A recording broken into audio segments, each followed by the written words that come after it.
Hello everyone. This is part 4 video on past year NEET questions from the topic laws of motion. Now those who are looking at this video, right, can also take a look at the previous 3 parts. In that we have covered most recent year questions. We'll start with a question that has come in the year 2006. A 0.5 kg ball moving with a speed of 12 meter per second strikes a hard wall at an angle of 30 degrees with the ball. Means the ball is making an angle of 30 when it is striking with the ball. So this is the angle made by the direction of motion of ball with the wall. It is reflected with the same speed, means the speed is not changing. Same 12 meter per second is the speed when it is getting reflected at the same angle. Means while it is reflecting, right, the line of motion will again make an angle of same 30 degrees with the wall. If the ball is in contact with the wall for a time of 0.25 seconds, what is the average force acting on the wall? So what is this concept here? If you try to represent this diagrammatically, right, you can look at it like this. So this is the initial direction of motion of the ball. It is going like this, hitting on the wall, making an angle 30. What is the speed? 12 meter per second. When it is reflected, it is again making an angle of 30 with the wall. So what is the speed? This is the final. Now they are asking us what is the average force acting on the wall. So why would there be a force acting on the wall? Think about it. Here, if you look at it, the ball motion, the momentum of the ball is changing. Why? Because momentum is not just about the mass and speed. Momentum is a vector quantity. Momentum is what? Vector quantity. So the momentum of the ball is changing because you can see the direction of motion is changing, means momentum of any object will be in the direction of the velocity, right? So we can clearly see that momentum is changing in terms of direction. Though value wise it might be the same. Mass is what? 0.5, and in both the cases, initial as well as final, what is the velocity magnitude? 12 meter per second. The momentum is changing in terms of the direction wise. So nevertheless there is a change in momentum. So when there is a change in momentum for the ball, if you look at the change in momentum, it's a vector quantity divided by the change in momentum is happening during the contact with the ball. This is going to give us what is the force acting on the ball. And since the ball is experiencing a force because of what? Wall, right? The ball also will experience a force. How do we represent? The force acting on the wall will be equal to what? Negative of force acting on the ball, which means it will be equal in terms of magnitude but opposite in terms of direction because of the Newton's third law principle. Okay, so this is the background of why do we see a force acting on the wall. Okay, and in fact in the case of gases, we will see that the collisions of the gas particles with the wall of the container is the reason for the pressure acting on the walls of the container. We will study about it in the kinetic theory of gases chapter also. Okay, so this may be like an introduction to that concept. Now look at it. Here we need to find what? The change in momentum of the ball. So initially we'll just use notations instead of taking the actual values. Why? Because the same result we can use in some other problem also. So let us say the momentum magnitude is what? M into V for the ball. It is making an angle theta with the ball. Finally also here in this case, what do we have? The magnitude is same, right? It is same. The speed is same in both the cases. 12 meter per second, 12 meter per second. Okay. Now since we have to express the momentum as a vector, we have to obviously go with some directions. So what we'll do is we will take the right side in this case as I cap. So left side will be what? Minus I cap. Upward we'll take it as j cap, down will be what? Minus j cap. Now the task is we have to resolve the quantities into the component form. So look at it. If you just extrapolate this direction, this is theta, so this will be what? Theta. So initial momentum, right? So you can see the components. One component will be like this, other component. What is the vertical component? It is making an angle theta with the vertical. So vertical component is what? mv cos theta, that is the vertical component. Here in this case, what is the horizontal component? It will be what? mv sin theta. Generally, we'll write the horizontal component first and vertical component later, but that doesn't matter. Okay, so this is about the initial momentum, that is over. Okay, now we will look at, so we'll erase this so that we'll have a clarity. Okay, so let us just erase this entire thing so that we'll be able to clearly understand about the final momentum. Okay, so we are done with the initial momentum part, that is over. Now let us look at the final momentum alone. So final momentum, if you look at it, right, it is in which direction? It is like this, value mv. So now this is theta, right? So we'll take the components. This is what? Here also vertical component is mv cos theta. Horizontal component is what? mv sin theta, but there is a problem. What is the problem? It is along the negative x-axis, so to say. Okay, so which means what? The final momentum will be what? mv cos theta into j cap plus mv sin theta into minus I cap, because it is along the negative x-axis. Now change in momentum means what?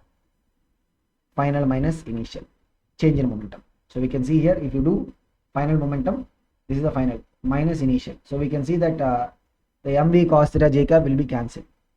So this is mv sin theta into minus I cap minus mv sin theta into I cap. Totally we will get what? Minus 2 mv sin theta into I cap. That is what will be the change in momentum. Okay, now since these directions are something that we have assumed, right? They have not given us the directions, we have assumed, so that we will be able to clearly understand how the change in momentum is happening. See, we are going through this problem in a little bit more detail, so that any question, you will see that in the past years, right, the same model of question, the change in momentum concept, right, has repeated quite a number of times. That's why we are spending some time, so that the problems, right, can be solved easily if you understand the approach. So in some other, maybe in the future, if they are giving a similar type of question, they might just change the angle, or they might change the final velocity magnitude and give a question. So we should be able to solve it if you are clear with the approach.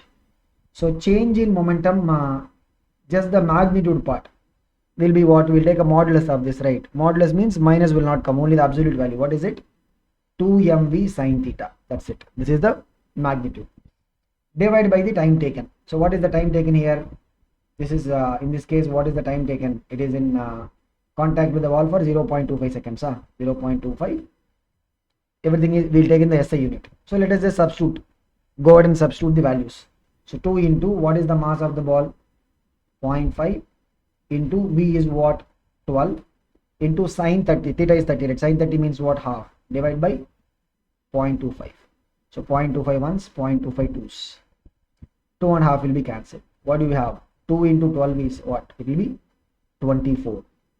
Everything is in the SI system, so unit is going to be what? Newton. So the force acting on the ball. So what is the force acting on the ball? Rate of change of momentum of the ball during the time of contact with the ball. What is it? It is 24 newtons. Means the force acting on the wall, as per the Newton's third law, right, will be same. It will be having the same magnitude but opposite in terms of direction. Here they are not asking about the directions at all, right? They are asking only about the average force acting on the wall. By the way, this force we will say as what? Average force, because here we are looking at the average rate of change of momentum. Average, when do we use the word average? When the time interval we are considering is a finite time interval or measurable time interval. Correct.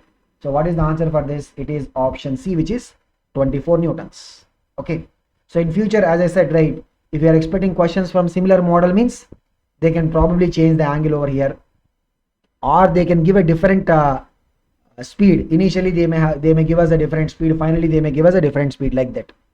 But in any case, the approach will remain the same. We'll have to represent the momentum in the vector notation, then we look at what is the change in momentum. Change in momentum divided by the time taken will give us the force acting on the ball. Newton's third law, wall we experience exact same amount of force but opposite direction. Okay, so we'll move on to the next question. This is a question that has come in the year 2004. A block of mass m is placed on a smooth wedge, means no friction. So whenever we see these words, right, we have to be clearly noting them down. So means what? the wedge and the block, there is no friction. The whole system is accelerated horizontally so that the block does not slip on the wedge.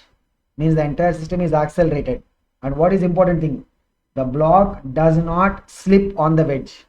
Generally, what do we observe? Look at it. If we keep a block on the wedge, means the block will move down the wedge. Why? Because there will be a component of the weight which is mg sin theta downwards, because of which the block will move down the plane. Since they are saying it is what? A case of smooth surface. But here what is situation? The whole system is accelerated horizontally. The whole system is accelerated horizontally so that the block on the wedge is not slipping. Okay, that is important.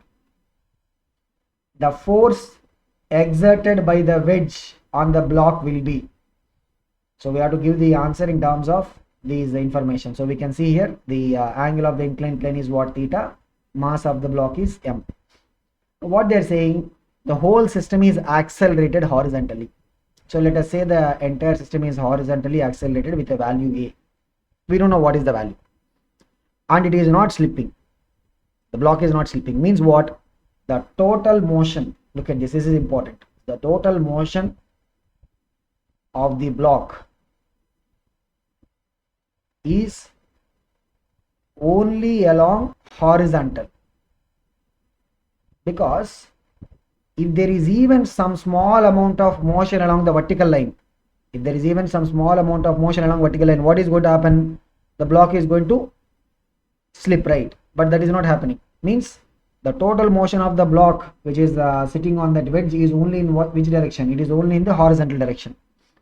Now what we'll do is we will look at the forces acting on the block. Since it is in contact with the wedge, there will be a normal reaction which will be perpendicular to the contact plane, and of course there will be the weight. Generally what we do is for the block, right, we will try to take the components in which directions. I'm sure we have solved some questions on this during your practice stages. We will resolve the force into components along the plane and perpendicular to the plane. But here what we will do is, since the total acceleration is only horizontal, right, we will try to resolve the forces into what? Horizontal and vertical, because that makes more sense. There is no point in resolving the forces as what? Along the plane and perpendicular to the plane. It is better we resolve the forces into what? Horizontal, vertical. So mg is already vertically down, no problem with it. But this normal reaction, look at it. Normal reaction we have to resolve. Okay. So before we resolve the normal reaction, we should understand what will be the geometrical angles involved here. Okay, so I'll just erase and write it cleanly. So we need to understand what? The geometrical angles. So if you extrapolate this line perpendicular to plane, this angle also will be what? Theta. So whatever the angle of the inclined plane, this angle will be theta. I hope you guys remember. That is the reason why when we resolve the weight into components, mg cos theta will be perpendicular to the plane and mg sin theta will be parallel to the plane. But we are not doing it here. We are resolving all the forces like what? Horizontal and vertical. Okay, but I am just trying to recall so that you will be able to see why this angle is becoming what? Theta. Okay, so now what do we have? mg we are not touching. mg is already vertical, so don't touch it as it is. Now let us draw the vertical line as it is. This is theta, means this will be what? Theta. So the normal reaction, vertical component will be n cos theta. Horizontal component will be n sin theta. Now there is total motion only along the horizontal line. Vertically there is no motion. That's it, right? There is no other forces. Since the surface are smooth, there is no friction force. Now vertically there should be a force balance, right? Means what? N cos theta should be equal to what? Mg, because there is no vertical motion. Horizontally this is the force that is creating the acceleration for the block. But here we don't even know the acceleration, right? So there is no point in looking at the horizontal direction. We don't know what is the a value. They didn't even give us. They just said the total block and the wedge totally are moving with an acceleration horizontally. But vertically there is no motion. That is important for us. Means what? N cos theta is equal to mg. So from here what is n value? Mg by cos theta. Look at what they are asking us particularly. The force exerted by the wedge on the block will be. What is the force? what is the force exerted by the wedge on the block? Look at the block. On the block there are only two forces acting, isn't it? What are the two forces? One is the weight and second is what? Normal reaction. That's it, right? There is no friction or anything. When they're asking what is the force exerted by the wedge on the block, what is that force? Nothing but the normal reaction. So they're asking us what? The normal reaction value. So normal reaction is the force exerted by the wedge on the block. So what is the value of this force? Mg by cos theta. Now in some textbooks or some places you might see that people try to solve the same question by using the concept of pseudo force. What is the concept that people sometimes use to solve the same type of question? They will solve the same type of question by using the pseudo force concept. But let me tell you, any problem in mechanics, any problem which is solved by that concept of pseudo force, sometimes the pseudo force will actually help us to get the answer quick. But we should be clear and thorough with that concept of pseudo force. If not, any problem which can be solved by using that pseudo force concept can be solved by using the normal principles also. So if you see in some textbooks or some solution, they talk about the word pseudo force, right? Don't get fluttered by that, because whatever problem that can be solved in the pseudo force method, they can be solved very well by using the normal approach. And for the NEET aspirants, right, what I would suggest is, since the kind of question that we have been seeing in the past years are, along the standard models or relatively simple arrangements of the blocks, etc., bringing in different ideas like pseudo force, all of it might end up a little bit confusing us. We could rather go with the general approach to all the problems and happily get the answer without real, getting worried about, the new ideas and new techniques, because any problem in NEET can be solved by using the normal principles. Okay, so that is the reason why we are not solving the problem by using the pseudo force method. Maybe if you are interested, you can find in the concept learning channel, you will see some problems where we have attempted to solve by using the pseudo force method. But frankly speaking, that is not required for us in a sense. Okay, so we'll move on to the next question. This is a question that has come in the year 2004. The coefficient of static friction mu s between the block A, this is the block A, which is having a mass 2 kg, and the table is what? 0.2. So this is mu s. What would be the maximum mass value of the block B so that the two blocks do not move? They are saying string and the pulley are assumed to be smooth and massless. Okay, so these are the standard assumptions. What is happening here? Think about it. This is the hanging block, right? This is a hanging block. Let's say the mass of this is m. Now the hanging block will have a tendency to go down. Then there will be a tendency for the block A to move to the right, but the surface between the block and the table is not smooth, it is rough. Means there will be a frictional force acting on the block A that will oppose the tendency to move to the right side. Now this opposing force for the relative motion, right, is quantified by what? Static friction. Is quantified by what? Static friction, right? Now as the mass m is increasing, the downward pulling force will be increasing, because what is it? Mg. As the mass m is increasing, the downward pulling force will be increasing.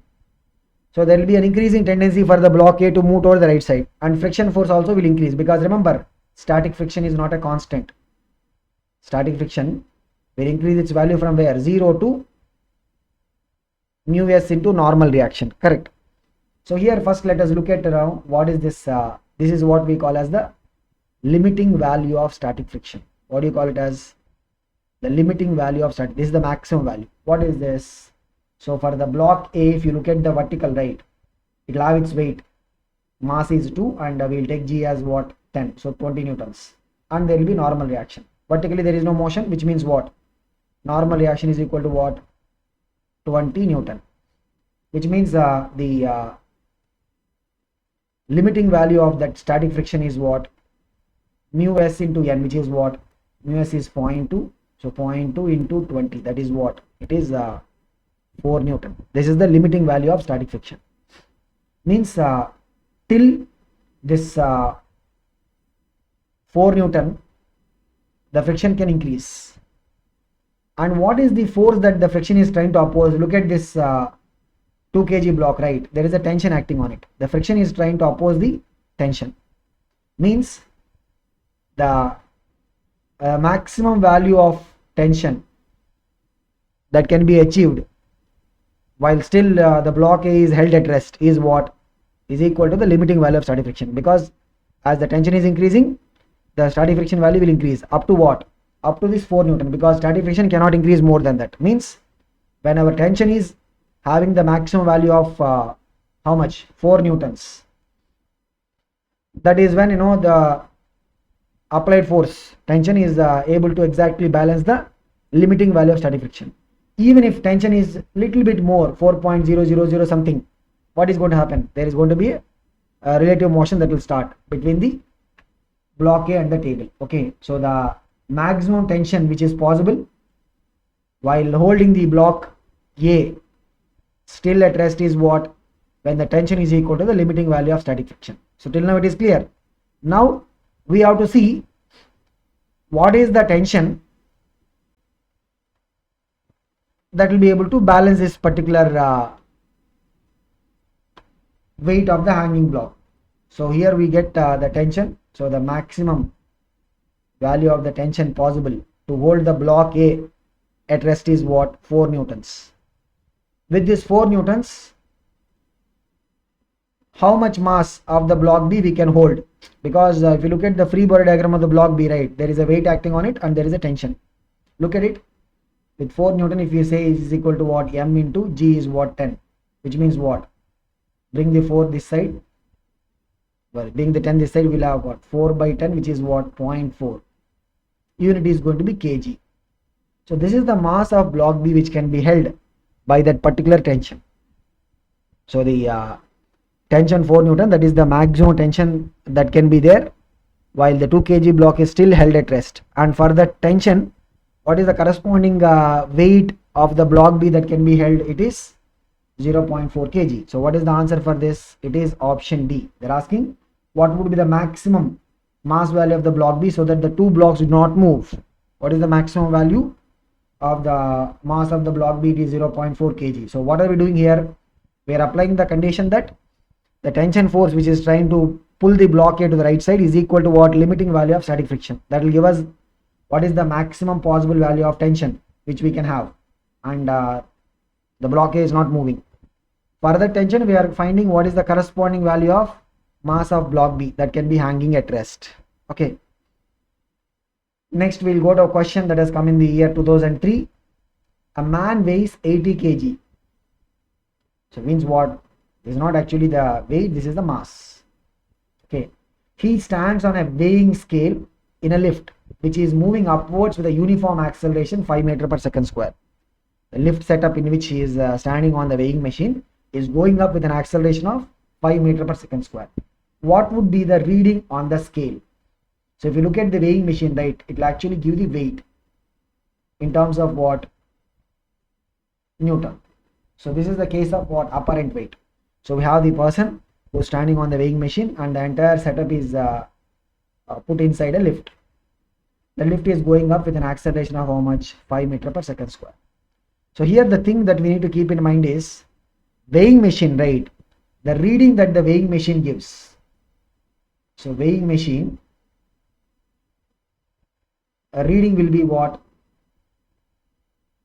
It will be the normal reaction, because weight of any object will be acting on that object. Weight of a person will be acting on the person.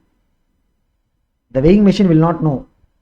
Always the weighing machine, whenever we look at the weighing machine on which we stand and we'll measure the weight, the weighing machine will be giving a reading of what? The normal reaction. That is the reason why when we keep the setup in a lift, when the lift is getting accelerated upwards or when the lift is getting accelerated downwards, we'll have an apparent weight. So here look at it. The person, right, he is having two forces acting on it. One is normal reaction because of the contact with the weighing machine, and of course his own weight. which is mg. Because of both the forces is going up, because in the entire setup it's going up with an acceleration, right? Means what? The net upward force, means upward force minus downward force, is equal to what? Mass of the person into that upward acceleration. So here what we'll have, r is equal to, normal reaction is equal to what? We'll bring the minus mg to the right side, it will become plus mg. So what is it? M into g plus a. M is what? 80. G is what? They're saying G, take it as 10. A is what? 5. So what is it? 80 into 15, that is 1200. Everything is in the SI system, so this will be in what? Newton. So this is the reading that you can see in the weighing machine. So what is the answer for this? Option D. So when the lift is getting accelerated upwards, right, the apparent weight will be higher than the true weight, because true weight is what? Mg. True weight will be what? Mg.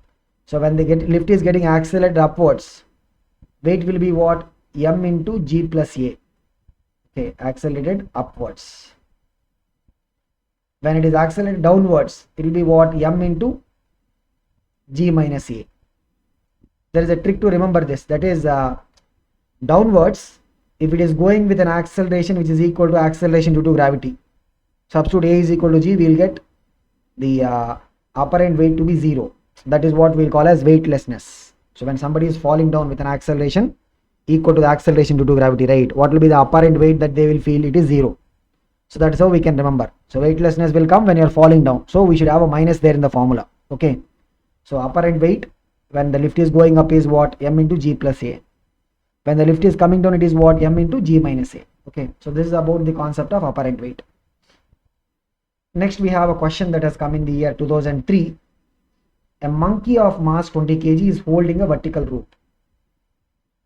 The rope will not break when a mass of 25 kg is suspended, but it will break if the mass is exceeding 25 kg. What is the maximum acceleration with which the monkey can climb up along the rope? So if you look at it, right, what is happening? They are saying you have a rope, it can hold a maximum of 25 kgs. Means what? They are telling us what is the breaking tension. So what is the tension force at which the rope will actually break? So in properties of solid chapter, right, you will try to understand this by using something called as breaking stress. Okay, so here we'll just look at it like what? Breaking tension. So if the tension is becoming a value which is able to balance this 25 kg weight, then you know that is the breaking value for the tension. So look at it. If this 25 kg is held at rest, means what?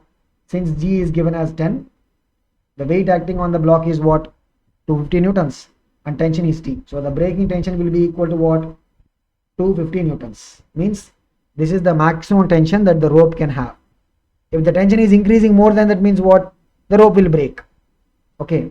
So if you look at the monkey which is climbing up along the rope.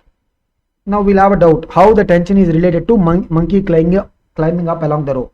So look at this visualization. No, here when the person is trying to climb up, okay, so what he is doing, you know, he is trying to apply a pulling force. As a result, the rope will apply a tension on him which will be acting up. That is how he is able to go up, because on this person, right, there are only two forces acting, right? One is his own weight, which is mg. Other than that, there is a rope force which is the tension. When he is able to go up, means what he will do? He will try to pull the rope down. As a result, the rope will pull him up. So that is how the tension force acting on the person will be. I have taken the visualization because I could not find a monkey diagram, but the same concept is going to happen in the case of monkey also. So what is it? So you have a monkey, imagine. Okay. So on this monkey, there will be the weight acting on it. So monkey is having a mass. 20 kg means what? Weight acting on the monkey is what? 200 newtons. G is 10. And there will be a tension force acting, because the monkey will do the same thing. Monkey will try to pull the rope down. So as a result, tension force acting on the monkey will be up. Now the tension force minus weight, this will give us what? This will give us the net force upwards. Remember, net force upwards means what? Mass of that monkey into its acceleration. This is the relation, right? Now from here, what is the accelerator that is generated? T minus 200 by 20. So tension force, right, in the rope can have a maximum value of how much? 250 newtons. It cannot increase beyond that. Means the maximum acceleration that can be achieved, maximum upward acceleration that can be achieved by the monkey is what? When we substitute tension is equal to 250. Substitute it. So 250 minus 200 by 20. What is it? 50 by 20 means what? It will be 2.5 meter per second square. So that is the maximum acceleration. That is the maximum acceleration with which the monkey can actually go up. So what is the correct answer for this? It is option D.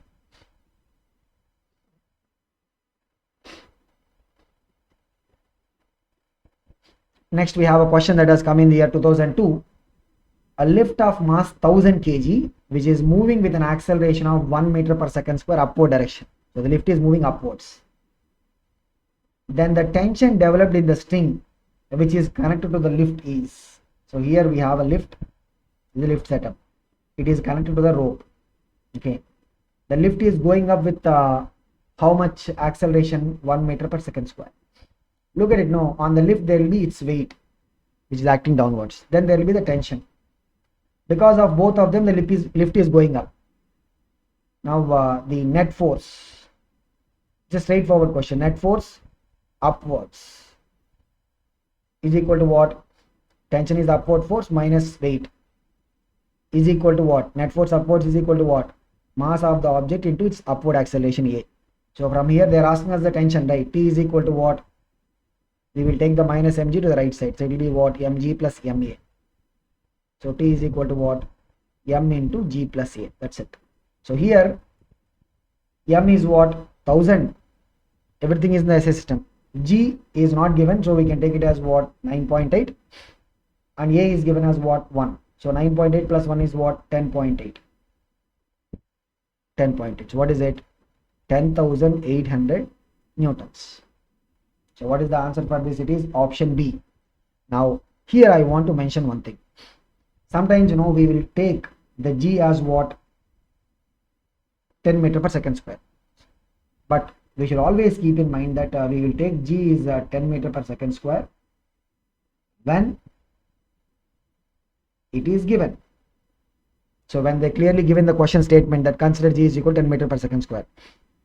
If we are assuming G is equal to 10 meter per second square, then we should also be checking. There is a double check that is needed. Whether there is a close by answer. Why? Because if you take in the same problem, take G as 10 instead of 9.8. What will have? 10 plus 1 is what? 11. So here we'll get what?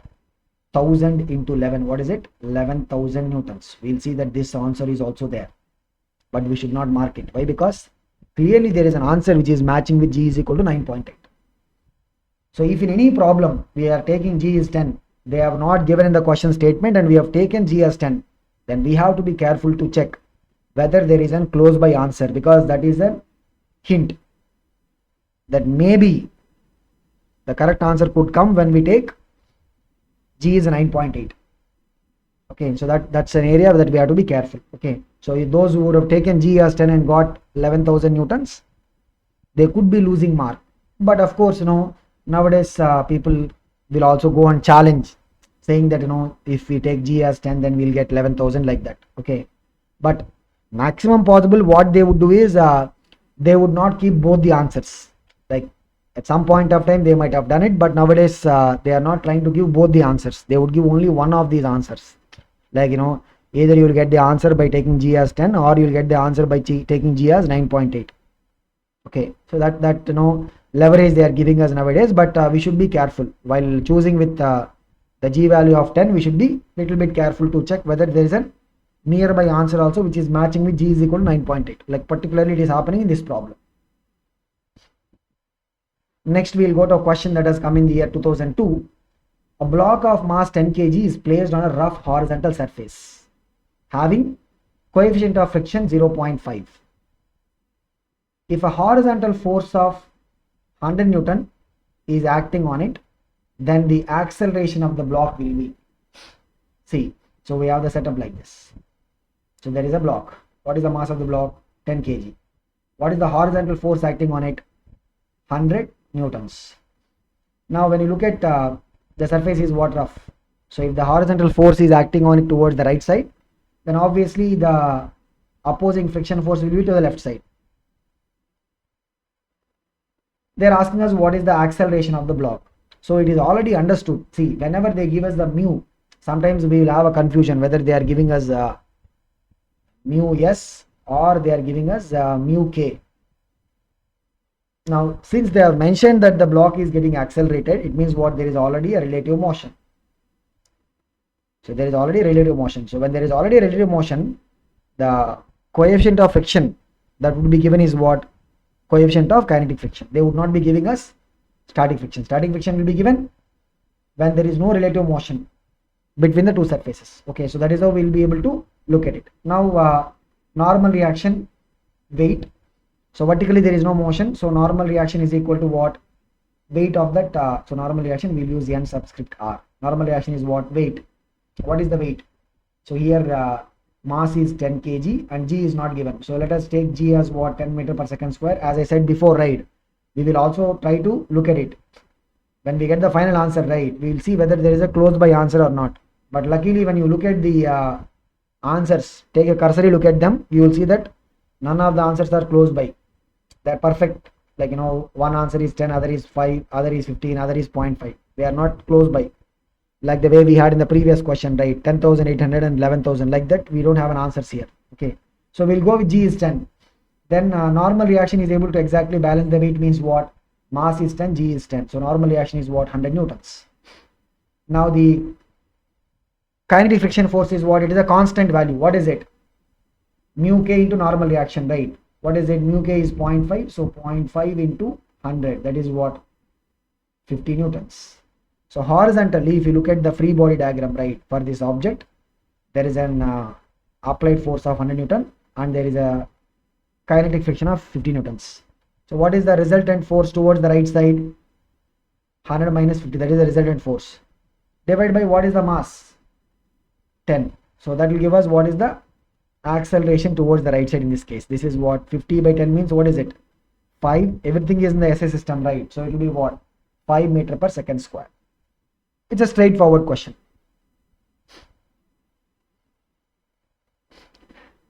Next we have a really interesting question, and of late we have not seen questions on this particular model. Okay, so this is a question which is based on the concept of mechanical advantage. So I think in the past years, right, maybe only one question has been asked on this mechanical advantage concept, but since we have only one question, let us pay a little bit more focus on this, because this concept, right, is often not covered in a lot of places. In the sense, you know, so when you go to your regular coaching classes, or you know, wherever you are getting the even a lot of reference books also, they would not cover this idea of the mechanical advantage. It is something that is derived. It's a concept derived from the pulley systems. Okay, so in this problem we'll also try and learn to some extent the idea of the mechanical advantage. Look at this. A 250 Newton force is required to raise 75 kg mass. 75 kg mass means what? If you take G as 10, what is the weight of that object? 70 newtons. How is it matching? A 250 Newton force is required to raise object of 75 kg. The weight acting on, look at it, no, so the weight acting on the object is what? 750 newtons, right? We are saying we can raise it by just having 250 Newton force. How is it possible? That is what we are going to see in the mechanical advantage concept. So it will be raised from a pulley. We'll go through the question first, then we'll look at the concept. If rope is pulled by 12 meters, then the load, so this mass we will generally call as what? Load. Then the load is lifted by 3 meters. The rope is pulled by 12 meters, then the load is lifted by what? 3 meters. We have to find the efficiency of the pulley system. What are we supposed to find? We are supposed to find what is the efficiency of the pulley system. Now first we will try to understand the concept of this mechanical advantage. So look at it. So here we have multiple representations. So imagine you have a pulley here. The weight is connected to the pulley. And you have another rope that is going across the pulley. If you apply a force of W by 2, then see it. This side there is an tension force of W by 2. This side also there is a tension force of W by 2. The pulley is not having any mass. Means what? If you try to write the equations of motion for the pulley doesn't have a mass. Which means what? The upward force acting on the pulley should be balanced by the downward force. So as a result, the tension in this rope, right, will be equal to what? W by 2 plus W by 2 will be what? W. It will be what? It will be W by 2 plus W by 2, it will be W. So we can see here this is the applied force. So by just applying a force of W by 2, we are able to lift a weight of W. This is the load. Now similarly, we can have, look at this setup. We'll apply a force of W by 3. This side W by 3, this side W by 3. Here also W by 3. So totally what is it? W by 3 plus W by 3 plus W by 3. We will be able to lift a weight W. Here also same thing. This and this will give us the same result, but there will be difference. We are applying a force W by 3. Here you see W by 3 is the tension. W by 3 is the tension. Here also W by 3. Totally, when you do the balance, right, add them, we will be able to lift a weight which is equal to W. Now if we create a setup like this, we apply a force W by 4. This side W by 4, W by 4, W by 4, W by 4. Totally 4 times of W by 4. What is it? W by 4 into 4. How much it is? W. So by just applying a force of W by 4, we are able to lift a weight of W. So this concept is called as what? The mechanical advantage. What is the concept called? Mechanical advantage. So mechanical advantage is generally referred as what is the load that we are able to raise divided by the effort. Here in first case, what is the load we are able to raise? W. Effort is what? W by 2. So mechanical advantage will be 2. In the diagram 2, what is the mechanical advantage? 3. Diagram 3 also mechanical advantage is what? 3, because the effort is W by 3 here. Here what is the mechanical advantage? 4. So like this we will be able to raise higher weights by applying a lesser effort. But then we should not think that this is disobeying conservation of energy principle. No, it will not be disobeying the conservation of energy principle. How we'll discuss it, but before we discuss that, right, let us fix in this case what is happening. Our effort is what? Effort is how much? 250 newtons. What is the load we are able to raise? 750. So this is like what? W and W by 3, right? This is like W and W by 3. So we look at the diagram 2. So we are applying our effort of W by 3 and the load that we are able to raise is what? W. Now the question is it satisfying? Is it satisfying the conservation of energy principle? Yes, it will be satisfying the conservation of energy principle. How? We'll explain. So if, say for example, we can take any of the systems. Let us assume that this weight or the load is pulled up by a distance x. The weight or the load is pulled up by a distance how much? X. Then what is going to happen? This pulley will be going up by x. This side bar also will go up by x. So look at it. The representation will be like this. It will come over here. So the weight will actually come over here. Now as a result of it, look at it. Here we will get a slack x. Here also we will have a slack x. Here also we will have a slack x. So totally the rope should be moving by how much? 3x.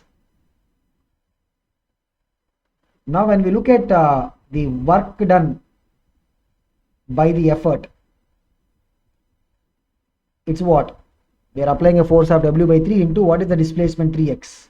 That is equal to what? W into x. what is the work required to lift the load? Load is W, we are giving a displacement X. So we can see both will match. In fact, this is the ideal case. What is this? This is called as what? Ideal case.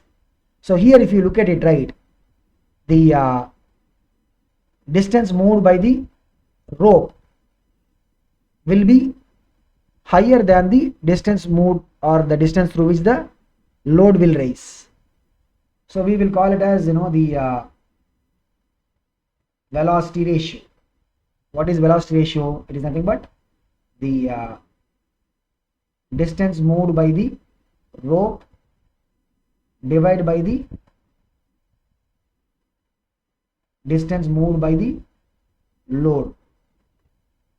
So here it should be equal to what? Ideal case means what? This should be equal to distance moved by the rope is what? 3x, right? So 3x divided by x, it should be equal to 3. So in an ideal scenario, right, whatever is the work done by the effort should be completely used in raising the load. But in a practical scenario, that is not going to happen. In a practical scenario, that is not going to be happening. And that is where the concept of efficiency of the pulley system comes into picture. Since practically these two will not be equal, we will bring the concept of what? Efficiency. So efficiency will mean what? Whatever the work output. Work output is what? The work that is resulting in the weighting of the load, right? So efficiency will be equal to what? Work output by work input.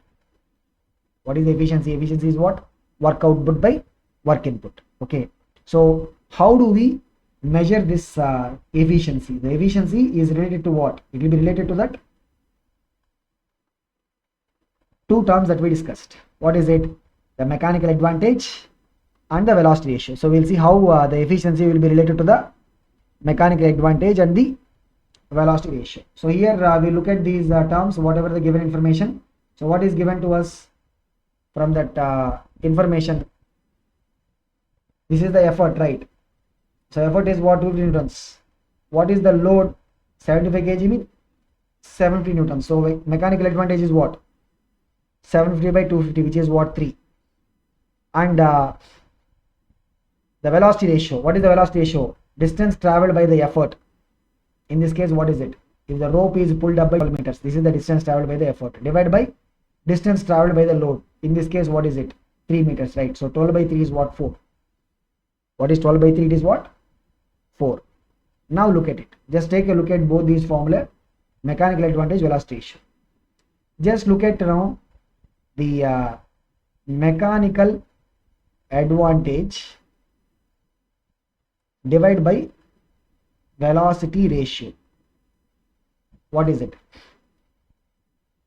Load by effort. We have to divide the velocity ratio, means this will be reversed, isn't it? Multiplied by distance traveled by load, it will go to the numerator, divided by distance traveled by effort. So we can clearly see what is the load value into distance traveled by load, that is the work output. Effort into distance traveled by effort is what? That is the work input. So that is what is the efficiency. Correct. So how do we get the efficiency? This is the formula that we can remember. What is the efficiency? It is nothing but what? See, once we go through this concept, in future any problem is given on it, we will be able to easily solve that by using this concept. Okay. So what is the efficiency formula for all these mechanical advantage system kind of problems? It is what? It is nothing but the efficiency will be what? Mechanical advantage divided by the velocity ratio. So what is it? It is 3 divided by 4. Means what? In terms of factor, it is what? 0.75. Percentage means what? It will be 75%. So what is the correct answer for this? Option C is the correct answer. Okay. So this concept is exclusive because we have seen only one question, I think, coming in the past years based on this. Maybe we have a couple of questions coming in the AIMS or AFMC past years also, I think, on this. So the idea is important. How do we deal with this mechanical advantage type of questions? Okay. We'll move on to the next question. This is another interesting question, a concept based question. Okay, on the horizontal surface of a truck, a block of mass 1 kg is placed. Here mu is what, 0.6, and the truck is moving with an acceleration of 5 meter per second square. Then the frictional force on the block will be, so we have the truck which is moving. This is the truck. Okay, so it is moving with an acceleration of what, 5 meter per second square. On the horizontal surface of the truck, we are keeping the block. Now you can see there is a relative motion. The truck is moving, in this case it is moving towards the right side, isn't it? Means since the truck is moving towards the right side, look at it, what is going to happen. On the truck there will be a frictional force acting, which will be opposing the relative motion. Means this is the frictional force acting on the truck. Because of Newton's third law, there will be a frictional force acting on that block. So block will apply a frictional force on the truck. Truck will apply a frictional force on the block. What is it going to be? It will be in the forward direction or the right side. So this is the frictional force acting on the block. Understand this clearly? Truck is moving forward, so block will try to oppose. Means frictional force acting on the truck will be backward. As a result, the frictional force acting on the block will be in the forward direction. So friction, we'll say, always opposes the motion, but we should keep one thing in mind. Friction always opposes what? It will oppose not motion, it will oppose relative motion. Okay, so in this case, look at this block. The block will experience frictional force in the forward direction. Now if you look at the free body diagram of the block, vertically there is no motion, right? The block mass is 1 kg, so we will go with G as say 10 meter per second square. Then what is the weight acting on it? 10 newtons, and there will be of course a normal reaction. Balance, no, there is no vertical motion, means what? Normal reaction is equal to 10 newtons. The limiting value of the static friction will be what? Mu s into the normal reaction. What is it? Mu s is 0.6 into normal reaction is 10, which is what? 6 newtons.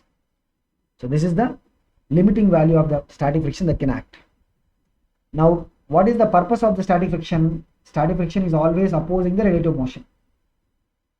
It always opposes what? The relative motion. Now we'll see the truck is moving forward with an acceleration of how much? 5 meter per second square. If the block also has to move forward with 5 meter per second square acceleration, then there will be no relative motion. If the block has to move forward with an acceleration of 5 meter per second square, truck is moving with 5 meter per second square, block is also moving with 5 meter per second square, means there will be no relative motion, right? So we will look at what is the force required for the block to get this much acceleration. This acceleration is coming because of the frictional force only, no? Because only one force is acting in the forward direction, horizontal. So what is the force required?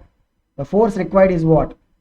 The force required to get this much acceleration is what? Mass of the block, which is 1 kg, into acceleration is what? 5 meter per second square, that is 5 newtons. Means what? If there is a 5 Newton force acting on the block, then the block can get how much acceleration? 5 meter per second square. So look at what is the static friction value. Static friction can go up to 6 newtons. The static friction value can go up to what? 6 newtons. Means the relative motion is stopped even without achieving the limiting value of static friction, isn't it? So we don't need to go to the limiting value of static friction. So what we are having is, yes, there is a friction acting on it.